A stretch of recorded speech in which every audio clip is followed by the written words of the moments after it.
new scrapyard scene. See those wheels there? They're actually the wheels that came off the coach, which are quite, they've got really big flanges, which meant that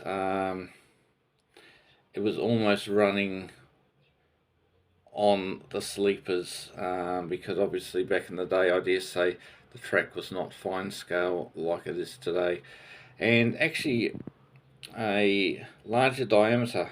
So I'm beginning to wonder whether they weren't scaled right, but you guys can give me some better feedback on that. They've got to be fully rusted.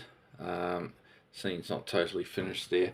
So yeah, while the phone and camera's here, we'll just show you. So this is going to be known as Metal Co, similar name to my double O layout. So Metal Co is going to have a small scene on Paddy's Lane. So yeah, just to catch you guys up, if you haven't seen the latest videos, I have changed the name to Paddy's Lane rather than Wellington Road, and Pickering something or other was the previous name. So I finally settled on that. Wellington's the region where I grew up,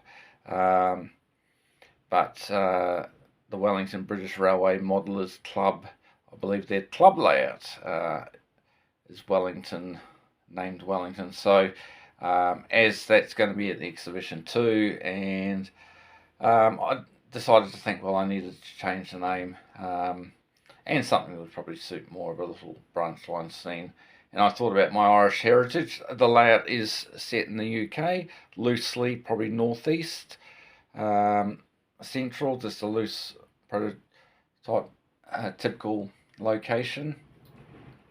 But yeah, there's Patrick's a family name, so I decided on Paddy's Lane. So yeah, not 100% finished.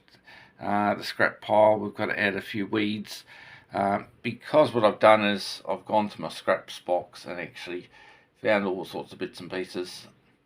Look for bits that were sort of scaled right for O, glued them to this bit of card, glued them all individually together.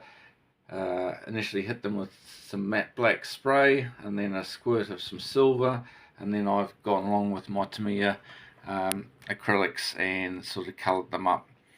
So that will be glued in place, but I want to disguise the board that I've sort of stuck it on, and just put some foliage and stuff around. Okay, so apart from that, that scene is almost finished. Running out of time and money at this point. I did want some like milk churns, some pallets, and some boxes, and mail sacks actually to go on the little platform in the goods shed there. Actually, incidentally, sorry, I haven't put that light on. There is now an LED.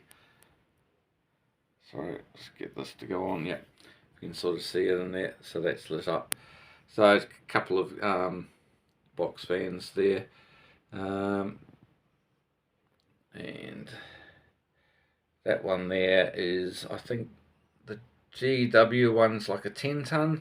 That might be a 14 ton. It's actually tiny bit higher and slightly longer. That's a Dapol ready to run with a die-cast chassis. Had some issues with my earlier O-gauge models, because before I started, I realised that it was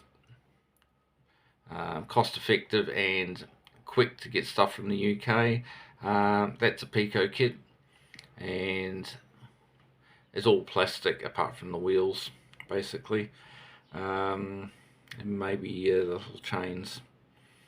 But yeah, they're a bit light and they don't run the best, but we'll make do. So I've started buying a bit more rolling stock. New to the layout, which I haven't featured yet, they are yet to have a light weather. A couple of oil tanks, so because this little scene here is a what we would call it. This is fuel storage for the village that Paddy's Lane yard or railway station services. So the idea is that these tanks come into the yard full, and they empty and fill up these storage tanks, and then fuel oil or diesel or whatever the oil might be is then pumped into that tanker and delivered locally.